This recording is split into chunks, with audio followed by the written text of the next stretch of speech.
Trabalho e Justiça, uma produção do Tribunal Superior do Trabalho. Olá, eu sou Anderson Conrado e você acompanha comigo as principais notícias da Justiça do Trabalho. Quem abre o nosso programa é a repórter Larissa de Paula, de Brasília. Banco deve nomear candidato aprovado para cadastro de reserva. Em nosso giro pelos regionais, a repórter Ana Paula Guilherme traz informações diretamente do Tribunal Regional do Trabalho da Terceira Região, em Minas Gerais. Trabalhador que escapou da lama em Brumadinho, após aviso do controle de operação, será indenizado em R$80 mil. Nesta edição também temos reportagem especial. Você sabia que 21 de outubro é o Dia Nacional do Podcast? Mais de 31 milhões de brasileiros e brasileiras ouvem esse tipo de produção digital. O TST também investiu no formato. Se liga, o programa já está no ar. A terceira turma do TST manteve o reconhecimento do direito à contratação de um candidato aprovado para cadastro de reserva em concurso público do Banco do Brasil. A repórter Larissa de Paula conta os detalhes do caso. Morador de Brasília, no Distrito Federal, o candidato prestou concurso em 2013 para o cargo de analista de tecnologia da informação. Desde 2016, buscava comprovar o direito à nomeação. Ocupante da posição número 341, ele disse que foram classificadas 450 pessoas. Dessas, 320 foram convocadas para o cargo em questão. Mas, segundo ele, havia um número muito maior de vagas disponíveis que teriam sido preenchidas por meio de terceirização. O banco argumentou que o concurso foi aberto para a formação de cadastro de reserva. Dessa forma, não havia um número determinado de vagas, nem garantia de admissão, mas apenas expectativa de direito.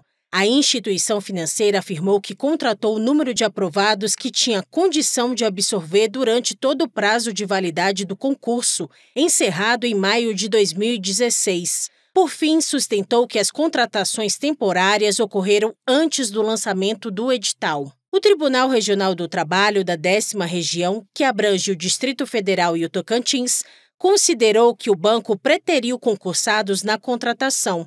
Segundo a decisão, diversos contratos de prestação de serviços anexados ao processo demonstram a necessidade de contratação para a área de tecnologia da informação durante a validade do certame. O Banco do Brasil recorreu ao Tribunal Superior do Trabalho. O relator do caso na terceira turma foi o ministro Alberto Balazeiro. Ele destacou que a jurisprudência do TST é no sentido de que a expectativa de direito se converte em direito ao provimento no cargo em situações como essa. O entendimento foi que o fato de o banco contratar terceirizados para a mesma função caracteriza preterição e dá direito à nomeação. O voto foi acompanhado por unanimidade e não cabe mais recurso da decisão. Giro pela Justiça do Trabalho. O juízo da 47ª Vara do Trabalho de Belo Horizonte determinou o pagamento de indenização por dano moral a um trabalhador que sobreviveu ao rompimento da barragem da mina Córrego do Feijão, em Brumadinho, em janeiro de 2019. A repórter Ana Paula Guilherme, diretamente do Tribunal Regional do Trabalho da Terceira Região, em Minas Gerais, traz mais informações. O profissional prestava serviço como maquinista de trem e contou que conseguiu sair rapidamente do local porque foi informado pelo controle de operação. Ele pediu judicialmente a indenização, argumentando que a empresa o expôs a risco de morte por não adotar medidas para evitar o rompimento. As empregadoras contestaram o pedido, mas, no entendimento da juíza, a mineradora criou um risco acentuado para os trabalhadores. E não há dúvida de que o profissional sofreu grave violação moral. A sentença foi confirmada pelos desembargadores da 10ª turma do TRT-MG. O processo aguarda, agora, decisão de admissibilidade do recurso de revista.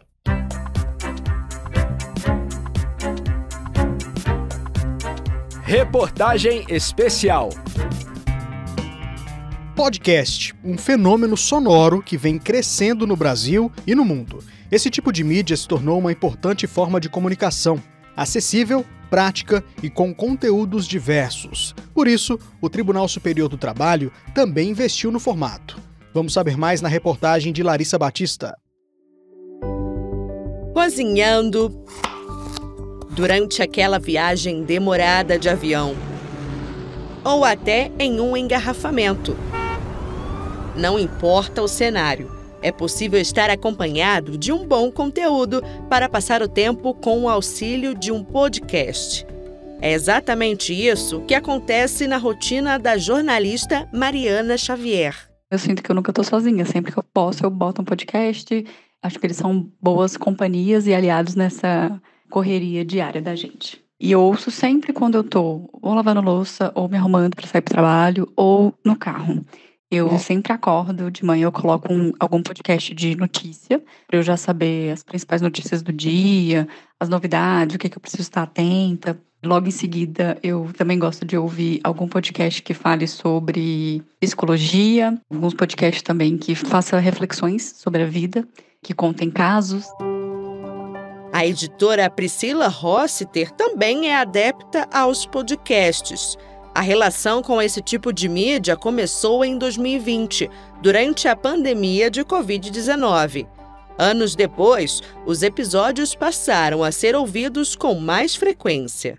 Durante a pandemia, como a gente estava num momento ali muito singular, muito particular, eu gostava de escutar, às vezes, alguns podcasts de ficção científica, que era uma forma de me distrair, de levar a imaginação para outros lugares.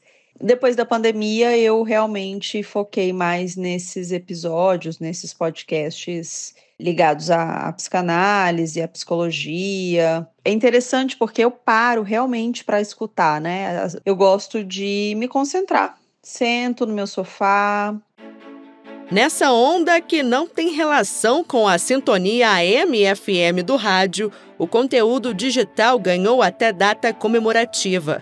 21 de outubro é o Dia Nacional do Podcast. A escolha foi em homenagem à primeira produção brasileira, lançada em 2002. Dados deste ano da Associação Brasileira de Podcasters, a ABPOD, confirmam a tendência de consumo. Mais de 31 milhões de brasileiros e brasileiras ouvem esse tipo de produção digital. Além disso, mais de 40% do público acessa os conteúdos diariamente, como explica o responsável pela Pod Pesquisa e membro da ABPOD, Deoclésio Castro. A gente tem um perfil de ouvinte, é um adulto entre 35 e 44 anos, então já é um perfil de alguém que já tem uma profissão, já está estabelecido, já tem alguma forma de renda. É uma mídia que acompanha o ouvinte no dia a dia. É uma metáfora essa história de ouvir podcast enquanto lava louça, mas não deixa de ser realidade. O ouvinte de podcast, ele tem o benefício de poder ouvir sem interromper as suas atividades diárias. Então, a gente identificou que o ouvinte de podcast, ele ouve quando está realizando alguma tarefa doméstica e quando ele está em deslocamento, seja no transporte público, seja no transporte próprio, seja se deslocando a pé ou de bicicleta ou praticando atividade física. Notícias e entretenimento continuam sendo os assuntos mais populares entre os ouvintes, de acordo com a ABPOD. O público tem preferência por episódios de 30 a 60 minutos. A diversidade de conteúdo e a adaptabilidade dos podcasts às rotinas individuais são alguns dos atrativos, como afirma Deoclésio Castro. A percepção tanto do público ouvinte como do público que produz podcast é de que essa mídia está em ascensão exponencial. Não foi por conta da pandemia que o podcast explodiu no Brasil, né? Na verdade, ele já acontecia no Brasil há mais de uma década, mas foi o momento que realmente as pessoas perceberam que o podcast tem uma série de vantagens, mais especificamente sobre ser um conteúdo sob demanda, ter uma grande variedade de títulos, de assuntos, e isso ser personalizável, tanto do lado do ouvinte como do lado do produtor. A gente acredita muito que vai passar por um processo de profissionalização, né? Capacitação profissional, capacitação continuada, para que esse veículo ele se torne cada vez mais profissional. Seguindo essas tendências, o Tribunal Superior do Trabalho também lançou o próprio podcast em 2020. Trabalho em Pauta. As primeiras edições foram produzidas à distância. Todas as entrevistas ocorreram por videochamada. No episódio de estreia do Trabalho em Pauta, vamos falar sobre as consequências da pandemia do novo coronavírus nas relações de trabalho e as medidas adotadas pela Justiça do Trabalho.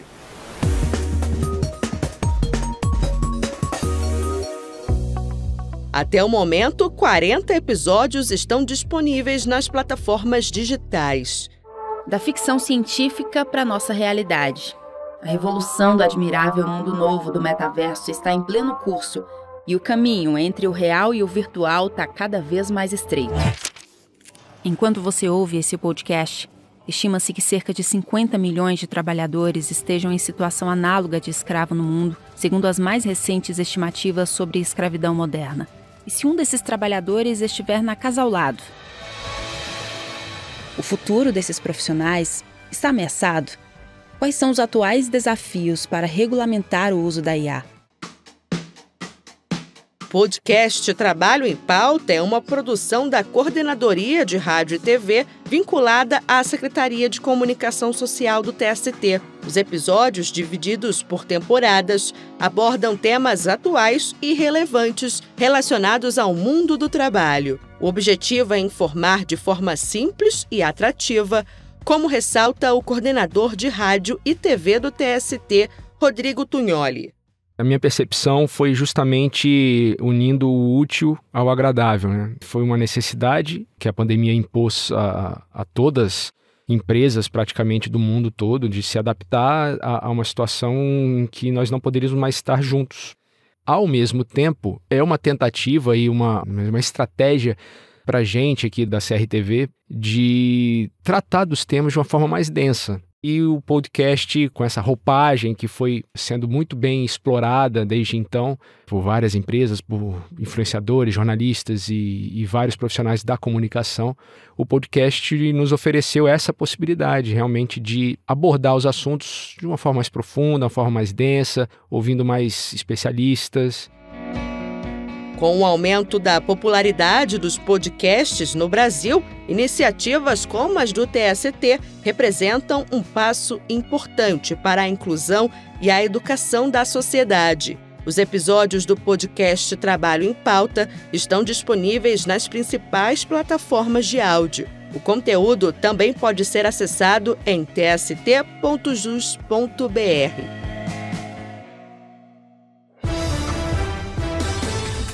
A edição de hoje termina aqui. Obrigado pela companhia. Tchau. Trabalho e Justiça, uma produção do Tribunal Superior do Trabalho.